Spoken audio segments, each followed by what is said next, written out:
డబ్బులు సంపాదించడానికి జీవితంలో నీ వ్యక్తిత్వాన్ని అమ్ముకోకు. డబ్బులు కష్టపడి సంపాదించు. డబ్బులు సంపాదించడానికి ఎన్నో మార్గాలు ఉంటాయి. అంతేకాని మాటలు మార్చి డబ్బులు దొంగిలించో, దొంగతనానికి పాల్పడో, మాటలతో మాయ చేసో డబ్బులు సంపాదించకు. అది నీ జీవితంలో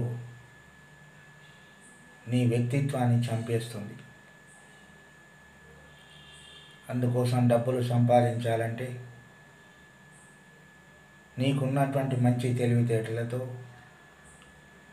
న్యాయ మార్గంలో సంపాదించు.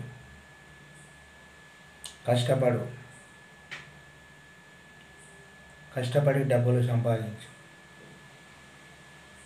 అంతేగాని వేరే వాళ్ళను ముంచకు. వేరే వాళ్ళని ముంచి డబ్బు సంపాదిస్తే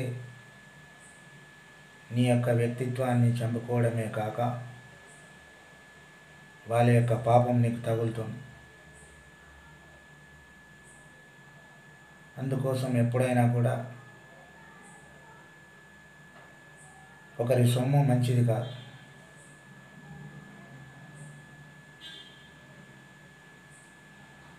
నువ్వు కష్టపడి కూలి పని చేసి సంపాదించినా సరే, నీ యొక్క వ్యక్తిత్వాన్ని మాత్రం నీ యొక్క జీవితంలో ఎప్పుడు కూడా కోల్పోకు. ఆ విధంగా చేస్తే ఎవరు కూడా నమ్మరు. మన యొక్క జీవితంలో మనకు నమ్మేటటువంటి మనుషులు కావాలి. ఆ నమ్మకాన్ని నిలబెట్టుకోవాలి. 10 మందిని మోసం చేసి సంపాదించిన డబ్బు కలకాలం మన దగ్గర ఉండదు. ఎవరినో మోసం చేసి సంపాదించిన డబ్బు కొంతకాలం మనల్ని సంతోషపెడుతుంది. ఆ తర్వాత ఏ రోగాలు, ఏ జబ్బులో వచ్చి ఆ డబ్బు శాశ్వతంగా మన నుంచి వెళ్ళిపోతుంది. అందుకోసం న్యాయంగా సంపాదించాలి.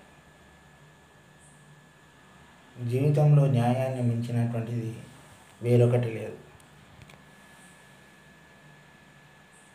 మనం అప్పటి వరకు సంతోషపడతాం. అంటే వేరే వాళ్ళ డబ్బును దొంగిలించో ఏం చేసి, అంటే నాకు డబ్బు వచ్చింది కదా అనేటటువంటి అహంకారంతో అప్పటి వరకు సంతోషపడతాం.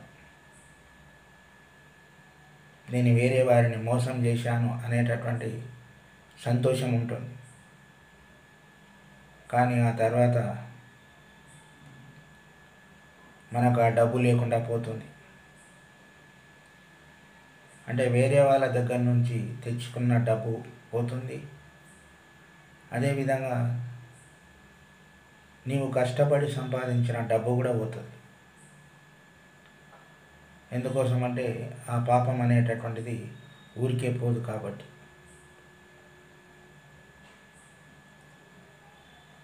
భగవంతుడు మనకు 2 మార్గాలు ఇస్తాడు. ఒకటి మంచి మార్గం, ఒకటి చెడు మార్గం.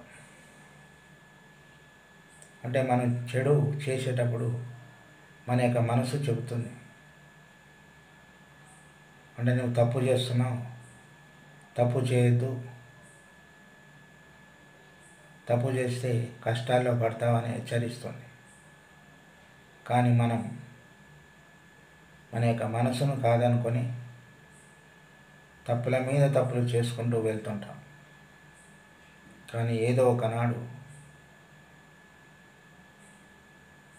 మనం లొంగక తప్పదు. అప్పుడే మనం చేసినటువంటి పాపాలన్నీ కూడా మనకు చుట్టుముడతాయి. అటువంటి పరిస్థితులు ఎన్నో కష్టాలకు గురి కావాల్సి వస్తుంది. అందుకోసమే మన యొక్క జీవితంలో ఎన్ని బాధలు వచ్చినా, ఎన్ని కష్టాలు వచ్చినా, ఎన్ని సమస్యలు వచ్చినా నీ దగ్గర ఎంత ఉంటుందో డబ్బు, ఆ డబ్బును చూసి జీవించాలి. దానితోనే తృప్తి చెందాలి. కష్టపడి సంపాదించుకోవాలి, చెమటోడ్చి సంపాదించాలి. అటువంటి డబ్బే మన దగ్గర ఉంటుంది తప్ప వేరే వాళ్ళ దగ్గర నుంచి తెచ్చినటువంటి డబ్బు కలకాలం ఉండదు. ఇది మనం గ్రహించుకొని మన యొక్క జీవితంలో మంచిగా ఉండాలనేటటువంటిది ఈ చిన్న సందేశం.